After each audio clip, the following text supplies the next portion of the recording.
When done correctly, there's nothing quite as impactful, as hard-hitting, as emotional, or as narrative-changing as a good cinematic death. For those involved, death is never really a good thing, of course, but the demise of a beloved or outright despised character can bring so much to a movie. So often, death would obviously be a finite endpoint. But then again, we're in 2020, and that means all bets are off. Death is no longer the career ender that it used to be, and in movies that rings truer than anywhere else. With that in mind, I'm Will for What Culture, and here are 7 dead movie characters returning soon.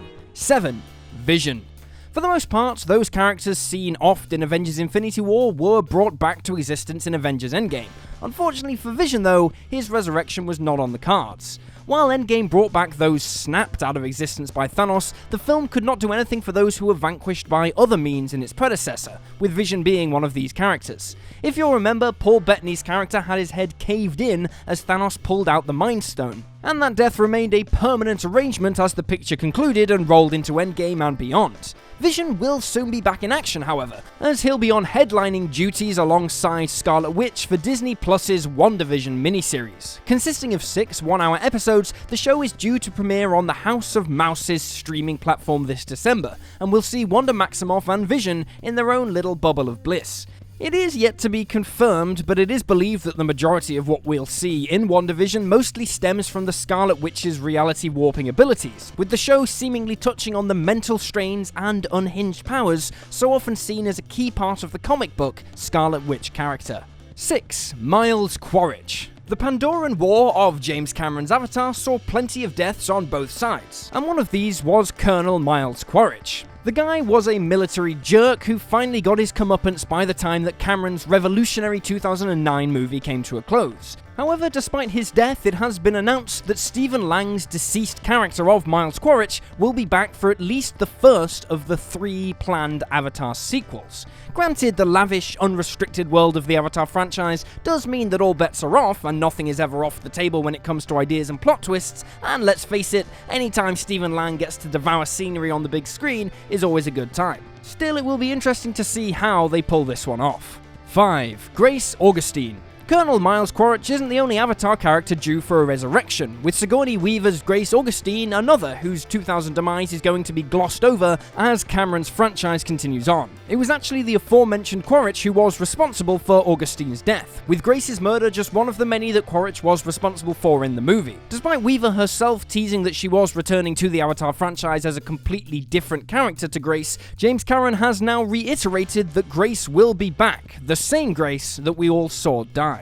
In fact, she's due to be a part of at least 3 upcoming Avatar films. Yes, there really are that many. The first of those sequels has been pushed to 2022 due to the lay of the land here in 2020 for the film industry, although the good news is that filming on Avatar 2 was finally completed last month. 4. Steve Trevor. By the time 2017's Wonder Woman came to a close, Chris Pine's Steve Trevor was killed off as he helped the titular Amazon save the world as we know it. That movie took place in 1918 against the backdrop of World War I, yet the trailers and promotional art for the incoming Wonder Woman 1984 has shown us all how Steve is to return for the sequel set 66 years after his death. It's not yet quite known how Steve is coming back, and comic book logic opens up the possibility of so many potential ways to explain it, but what we do know is that Chris Pine's character will be back in this sequel offering. We don't know if it's the real Steve, or a doppelganger, or a brainwashed hired gun for the Soviet Union. We'll have to wait until Wonder Woman 1984 finally hits the silver screen to answer all those questions.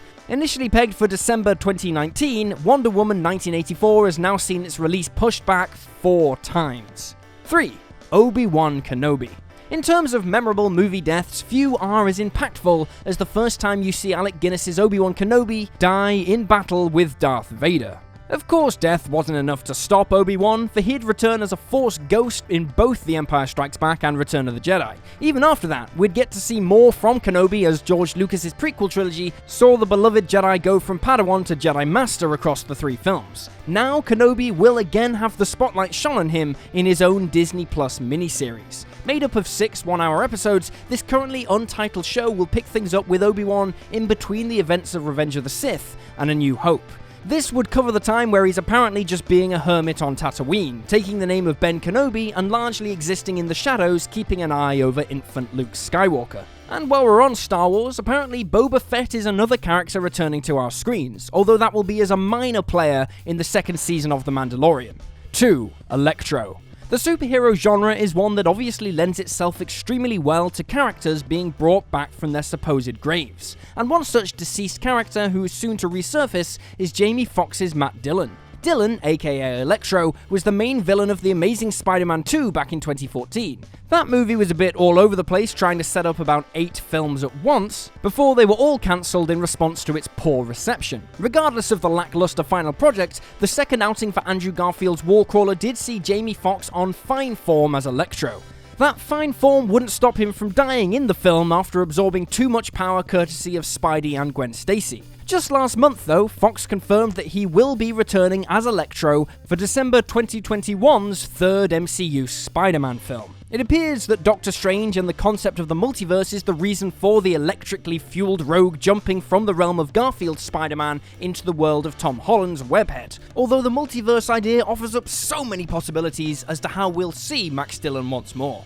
1. Natasha Romanoff. In a movie bringing with emotional gut punches, one of Avengers Endgame's most impactful moments was the very permanent death of Natasha Romanoff. As Scarlett Johansson's Black Widow sacrifices herself to retrieve the Soul Stone, the catch of Widow's sacrifice is that this is one such death that has to remain in place in order for the overarching narrative of Endgame to play out, and for Earth's mightiest heroes to be able to take down Thanos and snap so many millions of people back into existence. That said, the totally dead Natasha is returning to action shortly. In fact, the film she's in would have been out already if it weren't for the ongoing global situation.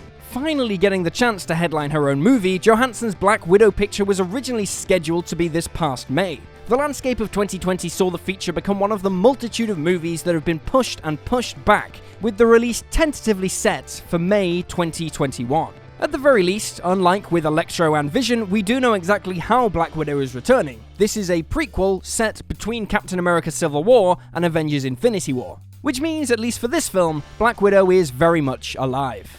The Force is with us. What Culture Star Wars is our brand new channel dedicated to all things Star Wars. We'll have all the usual lists, features, and news, plus there'll be ups and downs for all the latest shows and movies, and coverage on Star Wars novels and comics. Subscribe today via whatculture.com/Star Wars or search What Culture Star Wars on YouTube.